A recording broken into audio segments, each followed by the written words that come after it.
வணக்கம். தங்கவயல்ல ஏன்னா பாபு ரிப்பீட்டடாக பேசுகிறாருன்னு நினச்சிக்குவாங்க. நான் ரிப்பீட்டடாக எனக்கும் பேசுறதில்லை. என்னுடைய ஒரே கோரிக்கை minority commission, state commission, district minority DMO கேஜிஎஃப்பில் வாங்கிக்கிறாங்க. நான் லீகல் சர்ச்சு வாங்கினா எனக்கு சந்தோஷம். நான் இல்லீகல் சர்ச்சுன்னு கூட சொல்கிறதுக்கு வரமாட்டேன். அன்ஆத்தரைஸ்ட் சர்ச் மைனிங் ஏரியாவில் ஒரு தனிப்பட்ட இடத்துல கோயில் கட்டிக்கின்னு நான் ஆத்தரைஸ்னா ஒத்துக்குவோமா? மைனிங் உங்களுக்கு ஆத்தரைஸ் கொடுத்துக்குதான் ஃபர்ஸ்ட் பாயிண்ட். செகண்ட் பாயிண்ட், நான் சிலதுக்கெல்லாம் இன்னரில் வரமாட்டேன். அது டிஎம்கே தெரியும், டிஎம்ஓக்கே தெரியும். யார் மைனாரிட்டி?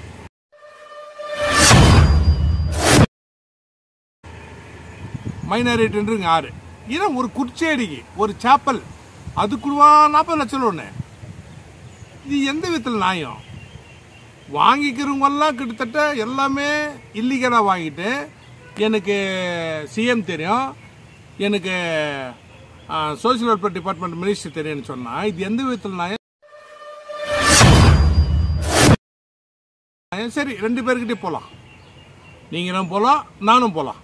வாங்க, மினிஸ்டர்கிட்டே போகலாம், சிஎம் கிட்டே போகலாம், honourable CM, honourable social welfare department 2 பேருக்கிட்டே போகலாம்.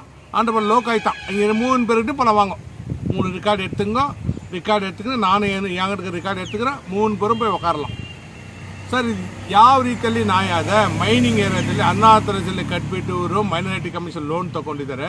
ಕೇಳಿದ್ರೆ ನನಗೆ ಸಿಎಂ ಗೊತ್ತು, ಆನರಬಲ್ ಸಿಎಂ ಗೊತ್ತು, honourable social welfare department minister ಗೊತ್ತು ಹೇಳ್ತಾರೆ ಇವರು.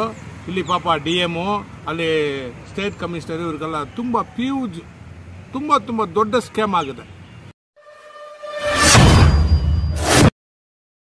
ಇದು ಎಷ್ಟು ಜನ ಏನನ್ನು ತಗೊಂಡಿದ್ದಾರೆ.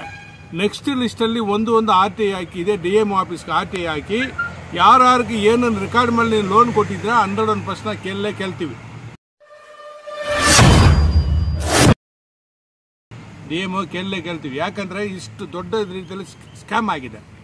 ಇಲ್ಲಿ ಇದು ಯಾವ ರೀತಿಯಲ್ಲಿ ಸ್ಕ್ಯಾಮ್ ಆಗಿದೆ ಅಂದ್ರೆ, ಇವರು ಮೈನಾರಿಟಿನ ಹೇಳ್ತಾರೆ, ಕೊಡುವುದು ಮೈನಾರಿಟಿ ಕಮಿಷನ್ಗೆ. ದಯವಿಟ್ಟು ಒಳ್ಳೆ ಲೀಗಲ್ ಇರೋದು ಕೊಡಿ, ನಮ್ದು ಏನು ಅಭ್ಯಾಸ ಇಲ್ಲ, ನಮ್ಗೆ ಏನು ಕೇಳಕ್ಕೆ ಹೋಗೋದ್ರೆ ನಮ್ಗೆ ಅದು ಬೇಕಾಗಲ್ಲ.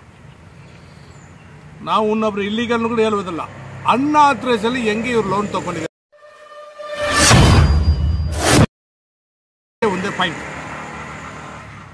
ಮಿಕ್ಕಿದ ರಿಕಾರ್ಡು ಯಾವ ರೀತಿಯಲ್ಲಿ ಅವರು ಆಡಿಟ್ ಮಾಡಿದ್ದಾರೆ, ಏನನ್ನು ಮಾಡಿದ್ದಾರೆ, ಇವ್ರು ಪ್ಯೂರ್ ಪಾಸ್ಟ್ ಅದೆಲ್ಲ ನನಗೆ ಬೇಕಾಗಲ್ಲ, ಅದೆಲ್ಲ ಕೇಳಲ್ಲ.